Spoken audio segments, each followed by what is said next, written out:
दोस्तों, फरवरी का महीना शुरू होते ही केंद्रीय बजट सामने आ चुका है। इस नए बजट के आने के बाद सोने चांदी की कीमतों को लेकर आपके मन में कई सवाल उठ रहे होंगे।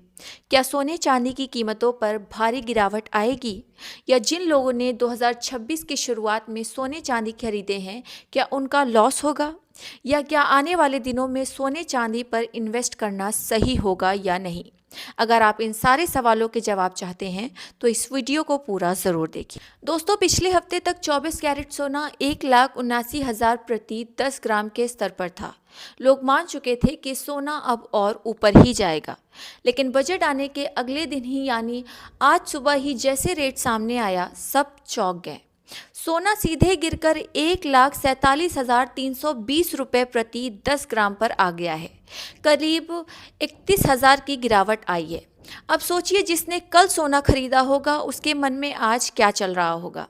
घबराहट, पछतावा और डर। और जो लोग कई दिनों से सोच रहे थे कि अब सोना ले ही लेते हैं, वो आज और ज़्यादा कंफ्यूज हैं। सोना हमेशा से भारतीयों के लिए सिर्फ धातु नहीं रहा है, बल्कि सुरक्षा का प्रतीक रहा है। शादी हो, बुरा वक्त हो या भविष्य की बचत, हर जगह सोना पहली पसंद रहा है। ऐसे में जब उसी सोने की रेट एक झटके में इतनी नीचे आ जाए तो डर का माहौल बनना लाजमी है। सोशल मीडिया पर लोग पूछ रहे हैं कि अब सोने का रेट और तो नहीं गिरेगा, क्या हमने गलत समय पर तो नहीं खरीद लिया, कहीं ये बड़ी आर्थिक मंदी का संकेत तो नहीं।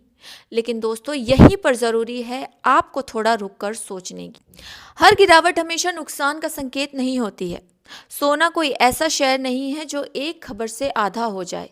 सोने की कीमतें कई वजहों से ऊपर नीचे होती रहती है, जैसे इंटरनेशनल मार्केट में हलचल, या डॉलर की मजबूती, या फिर ब्याज दरों की चर्चा, या फिर बड़े बड़े निवेशकों द्वारा मुनाफा वसूली यानी प्रॉफिट बुकिंग।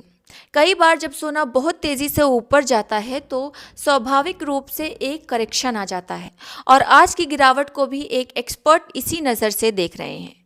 अब सवाल ये नहीं है कि आम इंसान क्या करे। क्या डर के मारे सोना बेच दे, या फिर अभी खरीदने से भी दूरी बना ले। अगर आपका मकसद ये है कि आज खरीदें और अगले हफ्ते बेचें, तो सच कहें तो सोना आपके लिए है ही नहीं।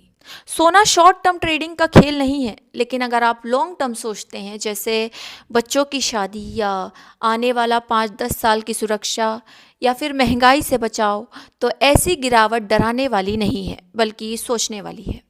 इतिहास उठाकर देखिए, जब जब सोना अचानक गिरा है तो कुछ समय बाद उसने फिर से खुद को संभाला है। जो लोग डर में आकर सोना बेच देते हैं वही बाद में पछताते हैं, और जो लोग गिरावट के समय धैर्य रखते हैं वही लंबे समय में फ़ायदा देखते हैं। हालांकि इसका मतलब ये नहीं है कि आज ही सारा पैसा सोने में डाल दिया जाए।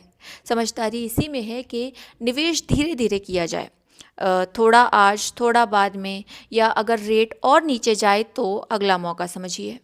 इसे कहते हैं सेफ स्ट्रैटेजी। इससे ना सिर्फ रिस्क कम होता है, बल्कि मन का डर भी कम होता है।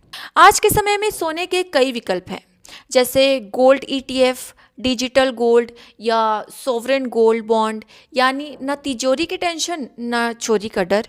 निवेश आसान भी है और सुरक्षित भी। दोस्तों, ये तो थी सोने की बात, लेकिन चांदी ने भी सोने का साथ नहीं छोड़ा है।